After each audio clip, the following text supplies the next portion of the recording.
Hey everybody, I'm TK. And I'm Mark, and welcome to another episode of Unicorn TV.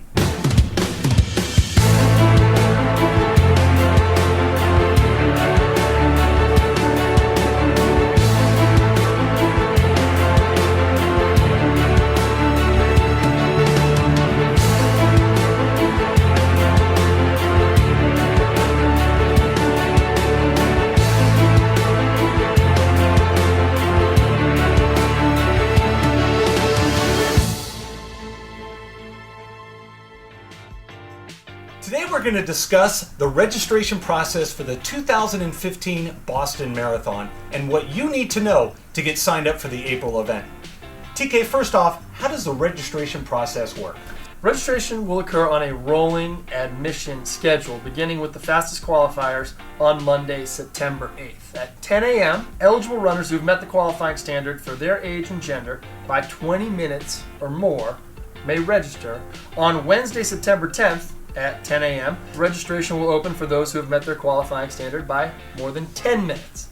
And if space still remains on Friday, September 12th, at 10 a.m., registration will open for those who've met their standard by 5 minutes or more. Registration will close on Saturday, September 13th at 10 p.m. Eastern Time. So TK, how does registration work the second week? Yeah, as it did in the first week, this is not on a first-come, first-served basis. If space remains after the first week of registration, then registration will reopen for all qualifiers from Monday, September 15th at 10 a.m. Eastern Time through Wednesday, September 17th, closing at 5 p.m. Eastern Time. We've been using this registration system for a few years, and it's gone pretty well. Our participants and our qualifiers really seem to like it. So after we close during that second week, what happens if we still have spots available? So if space remains, we will reopen on Monday, September 22nd to anyone who meets the qualifying standards. Registration will remain open until the maximum field size is reached. So based on all these times and all these dates, how is somebody supposed to figure out when they're supposed to register? We've tried to make it pretty easy, and on our website at B.A.A.org, we have a registration calculator where simply you put in your registration time, your gender, your age, and the program will then tell you what day you can register for next year's marathon. So the field size is set at 30,000 participants for the 2015 Boston Marathon. How does that compare to other years? Yeah, so from 2009 to 2013, we were at 27,000 participants as our field size limit. In 2014, we were able to accommodate 36,000 participants because of all of the demand we had for the race. Now, we've received a lot of emails, a lot of Facebook posts on our social media platforms asking about some of the nuances about Boston Marathon registration. We're going to read off a couple of here. One question is, what do I need with me when I sit down to register? Well, like registering for any race, you're going to need your basic information, name, email, mailing address, so we can get in touch with you with some of our important race information. And then what makes Boston different is, of course, our qualifying times. You'll need your qualifying information. You're going to need the name of the race where you qualified, the date you ran it, and of course the time. And like any race, you're going to need some credit card information to pay for the registration fee, as well as 2 emergency contact names and phone numbers as a part of the registration process. Another question is, how will I know once I fill out the registration if it's been accepted?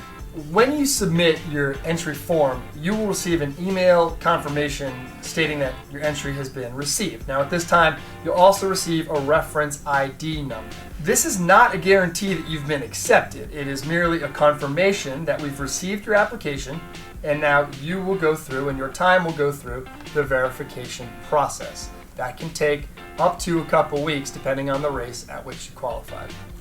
Once your information has been verified and your entry fee has been processed, you'll receive an official confirmation of acceptance email. At this point, you are officially entered in the 2015 Boston Marathon. Here's one that comes up pretty often. Can I register earlier than my designated time? And if I try to, will it go through? No, you have to wait until your time to register. So if you try to submit early, you'll get a notice during the process telling you it's not yet your time to register. If you try to put in a faster time than you actually ran, your entry will simply be voided and you'll have to try to re-register during your designated time. So follow the process, follow the rules. I think we get this question the most at our registration office and here in Boston. What are my chances of getting in? Well, this varies from year to year, and it depends on the field size, and it also depends on the number of applicants that we have. The 2014 Boston Marathon registration closed in 2 weeks, and the cutoff for qualifying times was drawn at those who beat their qualifying standard by 98 seconds or more. Although this was the case for 2014, we can't really predict how competitive the registration process will be for 2015 or how quickly the race will fill.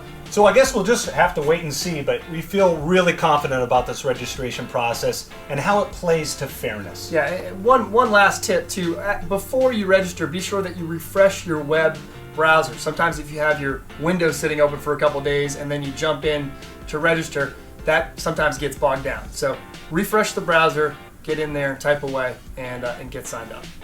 Well, that's all some great information. And if you have questions for us about the registration process for the 2015 Boston Marathon, make sure you leave those questions in the comments section below. Give them an answer, we'll give them a look. That's all the time we have for this episode of Unicorn Television. Stay tuned for the next episode. I'm TK. And I'm Mark. Cheers.